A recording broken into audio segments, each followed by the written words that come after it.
Assalamualaikum warahmatullahi wabarakatuh.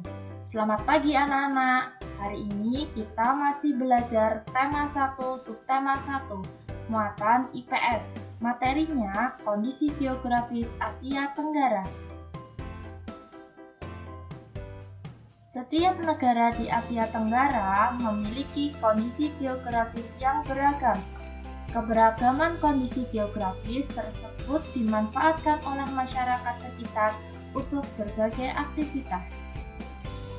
Indonesia. Dataran rendah yang luas dimanfaatkan sebagai lahan pertanian dan perkebunan yang menghasilkan padi, sayur, dan karet. Potensi hutan Indonesia menghasilkan rotan dan kayu jati. Perairan dimanfaatkan sebagai tempat pariwisata. Indonesia menyimpan banyak sumber daya alam seperti hasil tambang, batu bara, minyak bumi, dan gas alam. Malaysia. Sebagian kondisi geografis Malaysia adalah hutan yang luas. Hasil hutan seperti kayu menjadi komoditas ekspor. Sepanjang pantai barat dari Perak hingga Negeri Sembilan dimanfaatkan sebagai lahan pertambangan, seperti kilang minyak di Kuala Terengganu atau timah di Perak. Malaysia memiliki perkebunan luas yang menghasilkan karet. Malaysia menjadi penghasil karet terbesar di dunia. Singapura. Kondisi geografis Singapura menyebabkan negara tersebut tidak memiliki banyak sumber daya alam. Usaha pertanian dilakukan secara hidroponik. Beberapa wilayah dimanfaatkan sebagai lahan peternakan unggas. Thailand.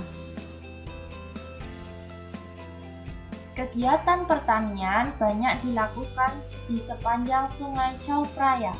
Hasil pertanian terbesar adalah padi. Thailand dijuluki lumbung padi Asia Tenggara. Hasil pertambangan seperti timah, timbel, dan seng dan mangan banyak dijumpai di semenanjung Thailand. Sungai Mekong dan Chao Phraya, Selat Malaka, dan Teluk Siam dimanfaatkan penduduk untuk kegiatan penangkapan ikan. Filipina. Masyarakat memanfaatkan dataran rendah sebagai lahan pertanian dan perkebunan. Hasil pertaniannya antara lain jagung, padi, ketela pohon, tebu, dan tembakau. Hasil perkebunannya antara lain karet, kelapa, dan kayu yang merupakan komoditas ekspor terbesar di Filipina.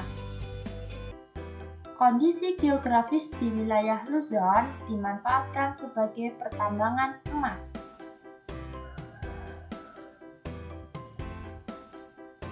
Laos.